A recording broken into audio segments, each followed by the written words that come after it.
Hello everyone, this is Kritika and welcome to our YouTube channel Rules of Commerce.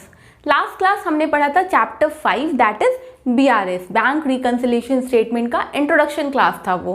आज हम with the same chapter हम continue करने वाले हैं, but आज का हमारा टॉपिक है reasons of differences between balances as per cash and passbook.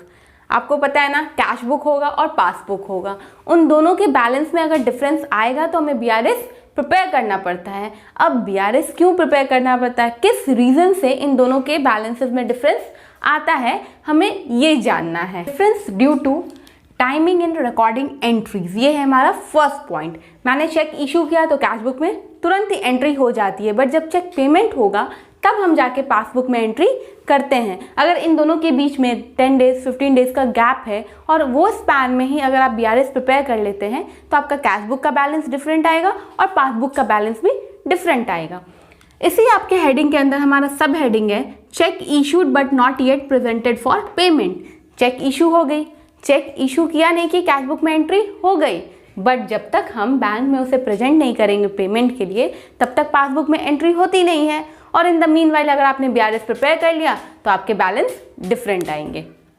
Next point है हमारा cheque deposited into the bank but not yet cleared. Cheque हमने बैंक में डिपॉजिट कर दिया तो मैंने अपने कैश बुक में एंट्री कर ली, बट उसका पेमेंट नहीं हुआ तो पासबुक में फिर से रिकॉर्ड होगा ही नहीं। तो फिर से अगर हम BRS बनाते हैं ये स्पैन में जिसमें चेक इशू तो हो गया, चेक डिपॉजिट तो हो गया, बट चेक क्लियर नहीं हुआ, तो हमारा BRS का जो कैश बुक बैलेंस और पासबुक बैलेंस डिफरेंट आएगा। हमारा नेक्स्ट सब हेडिंग है transactions recorded by bank but not by the account holder. ये एक सिचुएशन है कि ट्रांजैक्शन रिकॉर्ड कर लिया बैंक ने बट अकाउंट होल्डर ने रिकॉर्ड किया ही नहीं। इसमें भी हमारा सब पॉइंट है interest credited by the bank but not recorded in cash book. Interest credited क्या है? अब इंटरेस्ट बैंक कब क्रेडिट करती है? जब पैसा मिल रहा होता है। आपने अपने अकाउंट में 1 लाख रुपीज़ रखा है, उस पर बैंक आपको at the end of the month कुछ इंटरेस्ट देती है, वो इंटरेस्ट आपके बैंक अकाउंट में क्रेडिट हो गया। बट आपको जब पता चलेगा कि बैंक ने आपको इंटरेस्ट दिया तभी तो आप कैश बुक में एंट्री करेंगे ना, तभी आप कैश बुक में एंट्री करेंगे ना। तो ये एक सिचुएशन होता है। इस सिचुएशन में भी हमारा कैश बुक का बैलेंस और पासबुक का बैलेंस डिफरेंट हो जाता है। नेक्स्ट सब पॉइंट है bank charges interest charge by bank but not recorded in cash book. अब बैंक जो है बहुत तरीके का सर्विसेज हमें देती है, सारे सर्विसेज के लिए वो कुछ ना कुछ चार्जेस हमसे लेती भी है। तो जब चार्जेस लेती है, सर्विसेज देती है, या फिर बैंक ने हमें ओवरड्राफ्ट दिया तो ओवरड्राफ्ट पे भी हमें बैंक को इंटरेस्ट पे करना पड़ता है। ये सब हम कर रहे हैं but not recorded in cash book. तो ये सब जो है हमारे पासबुक में तो रिकॉर्ड होता आ रहा है बट कैश बुक में रिकॉर्ड नहीं होगा। बैंक जो है अपना डेबिट करती जाएगी अमाउंट, अकाउंट होल्डर को क्या करना है? क्रेडिट करना है अपना bank column of cash book. जब भी हम यहाँ पे कैश बुक की बात कर रहे हैं तो हम 2 कॉलम कैश बुक की बात कर रहे हैं, कैश कॉलम और बैंक कॉलम। आपको ये तो याद है ना, मैंने बताया था फर्स्ट लेक्चर में, आई होप आपने वो वीडियो देखा होगा। नहीं देखा है तो आप आई बटन पे क्लिक करके वो वीडियो जरूर देखना। जब भी हम बात करेंगे कैश बुक का तो अगर पैसा आ रहा है तो हम डेबिट करते हैं, पैसा जा रहा है तो हम क्रेडिट करेंगे। बट पासबुक में क्या होता है? इसका जस्ट उल्टा, पैसा आ रहा है तो क्रेडिट और जा रहा है तो डेबिट। अब इसी केस में आप यहाँ देखिए bank charges interest charge by bank but not recorded in cash book. Bank क्या किया? पासबुक में डेबिट हो गया। डेबिट हो गया क्यों? क्योंकि पैसा जो है जा रहा है, पैसा जो है जा रहा है ना, क्योंकि बैंक ने चार्जेस ले लिया आपसे, इंटरेस्ट बैंक को आपने पे कर दिया तो पैसा आपके पास से जा रहा है, तो पासबुक में क्या होगा? डेबिट होगा पासबुक। लेकिन कैश बुक क्या होगा? क्रेडिट होगा, क्योंकि कैश बुक में जो एंट्री होती है पैसा आने पे, पैसा जब आप डिपॉजिट करते हैं तो क्या होता है कैश बुक में? पैसा जब आप डिपॉजिट करते हैं तो डेबिट होता है, लेकिन जब पैसा आप पे कर रहे होते हैं तो क्रेडिट होता है। तो मुझे ये बैंक का चार्जेस इंटरेस्ट जो ओवरड्राफ्ट पे है वो सब तो हम बैंक को पे करेंगे, तो हम क्या कर रहे हैं? क्रेडिट कर देंगे। बट बैंक क्या करेगी? अपने पासबुक में डेबिट करेगी। कैश बुक और पासबुक का जो एंट्री होता है ना, वो अगर कैश बुक में डेबिट हो रहा है तो पासबुक में क्रेडिट होगा, जस्ट ऑपोजिट चलता है। नेक्स्ट सब पॉइंट है हमारा interest and dividend collected by the bank but not recorded in cash book. Interest, dividend ये सब बैंक ने कलेक्ट कर लिया है, तो बैंक ने अपने पासबुक में तो रिकॉर्ड कर लिया।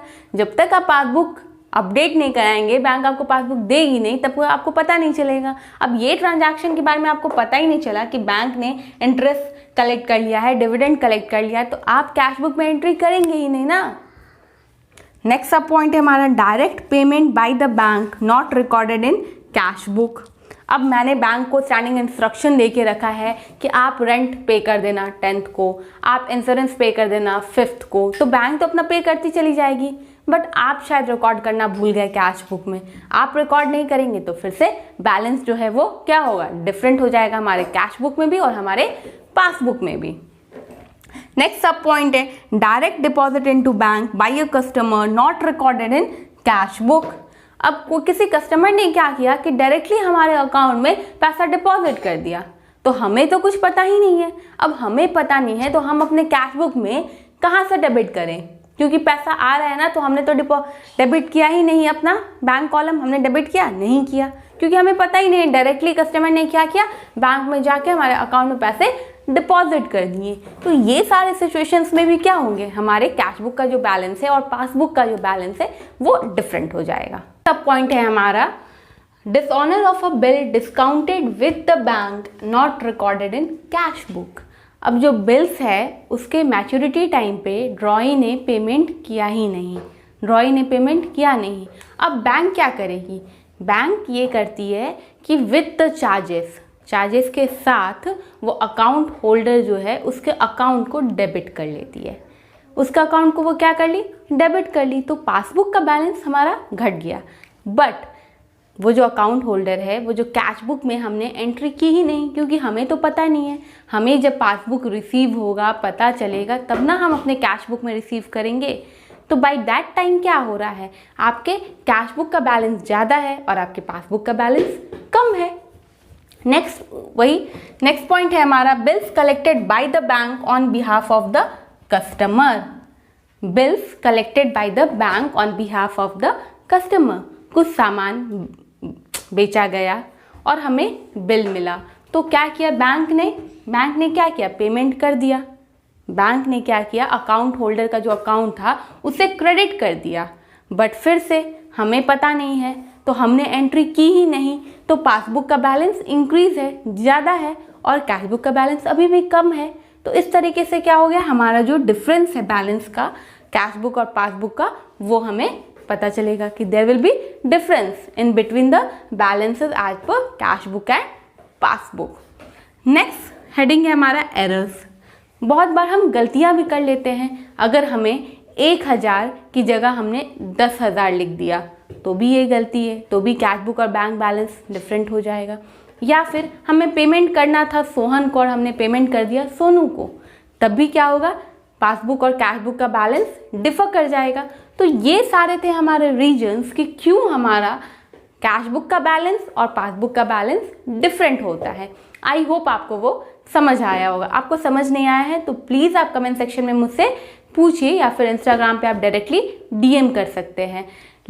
नोट्स का जो लिंक है वो डिस्क्रिप्शन बॉक्स में दिया हुआ है, आप वहाँ से लिंक नोट्स को भी डाउनलोड कर सकते हैं। आई होप आपको सब समझ आ रहा होगा। That's all for today.